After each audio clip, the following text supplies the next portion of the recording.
El hombre y sus símbolos, Carl Gustav Jung, introducción por John Freeman, parte 3. Ahora bien, de aquí se deduce que el soñar no es una cuestión que los junguianos consecuentes puedan considerar tan sencilla como una cuestión casual. Contrariamente, la capacidad para establecer comunicación con el inconsciente es una parte de la totalidad del hombre y los junguianos enseñan, no se me ocurre un término mejor, a ser receptivo para los sueños. Por tanto, cuando el propio Jung se halló frente a la decisión crítica de si escribir este libro o no escribirlo, pudo acudir al doble recurso de su consciente y su inconsciente para decidir. Y en todo este libro se encontrará que al sueño se le trata como una comunicación directa, personal y significativa al soñante, una comunicación que utiliza los símbolos comunes a toda la humanidad, pero que los utiliza en todas las ocasiones de una forma completamente individual, que solo puede ser interpretada con una clave por entero individual.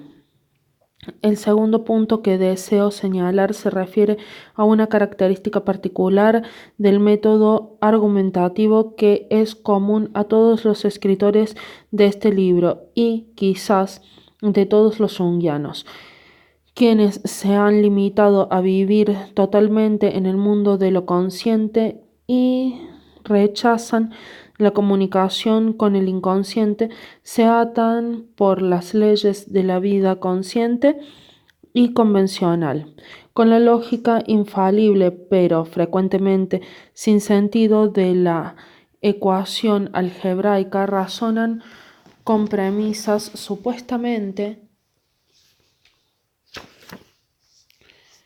para deducir conclusiones incontestables.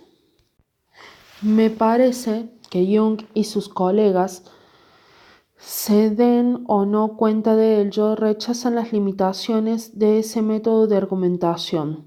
No es que desdeñen la lógica, sino que en todo momento parecen estar argumentando para el inconsciente y el consciente. Su método dialéctico es simbólico y con frecuencia indirecto.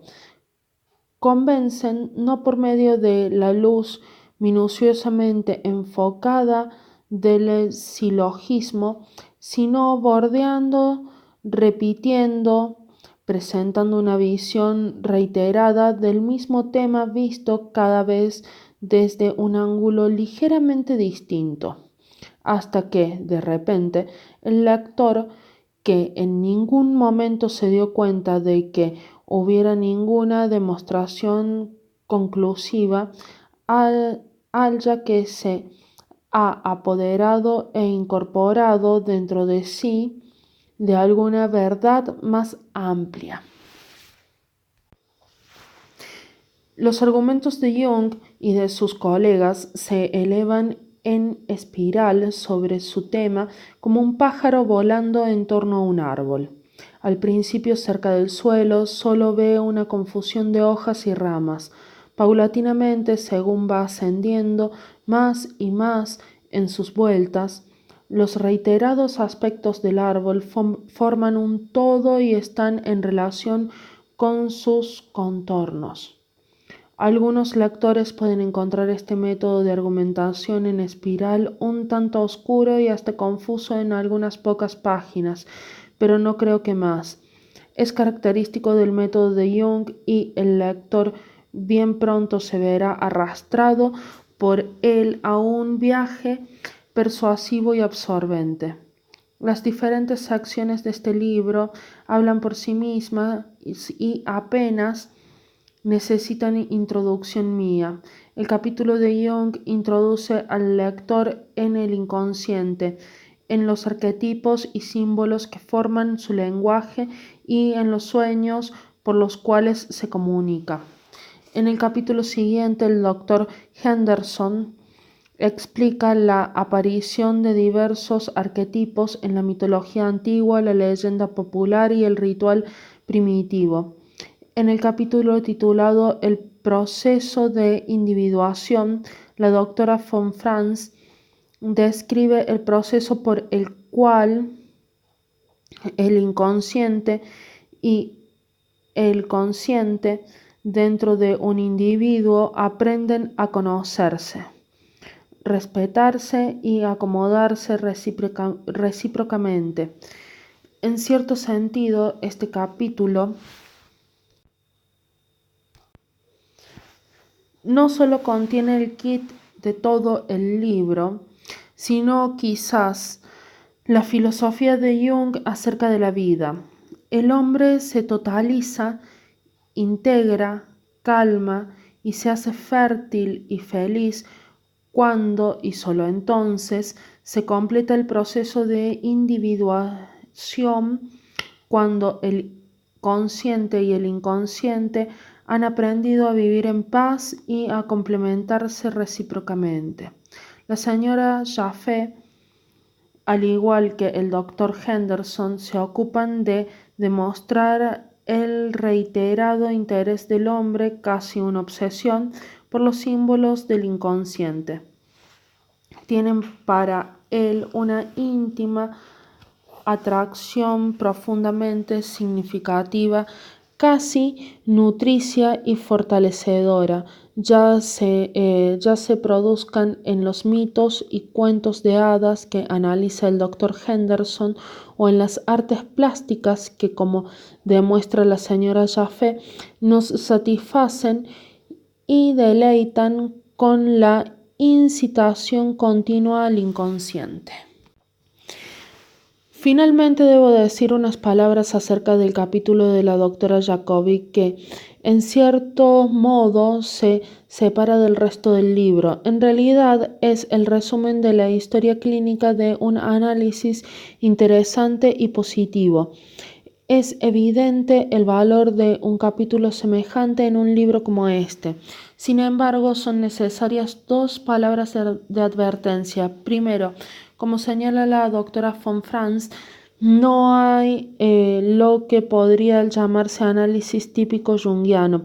No puede haberlo porque cada sueño es una comunicación individual y privada y no hay dos sueños que utilicen los símbolos del inconsciente de la misma manera.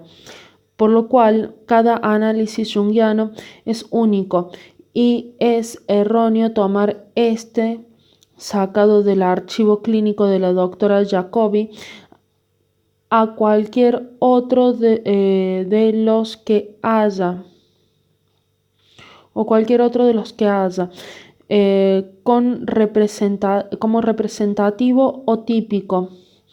Todo lo que se puede decir del caso de Henry y sus sueños, a veces sombríos, es que forman un ejemplo auténtico de la forma en la que el método junguiano puede aplicarse en un caso particular. Segundo, la historia completa, aún de un caso relativamente sencillo, requeriría un libro entero para contarla. Inevitablemente, la historia del análisis de Henry se perjudica un poco al resumirse. Las referencias, por ejemplo, al I Ching han quedado un tanto oscuras y le dan un sabor artificioso y para mí insatisfactorio de ocultismo al ser presentadas fuera de su contexto. No obstante, llegamos a la conclusión, y estoy seguro de que el lector estará de acuerdo, de que con las advertencias hechas, la claridad, por no mencionar el interés humano, del análisis de Henry enriquece mucho este libro. Comencé describiendo cómo Jung llegó a escribir El hombre y sus símbolos. Concluyo recordando al lector la notabilidad quizás única de esta publicación. Carl Gustav Jung fue uno de los grandes doctores de todos los tiempos y uno de los grandes pensadores de este siglo. Su finalidad fue siempre ayudar a los hombres y a las mujeres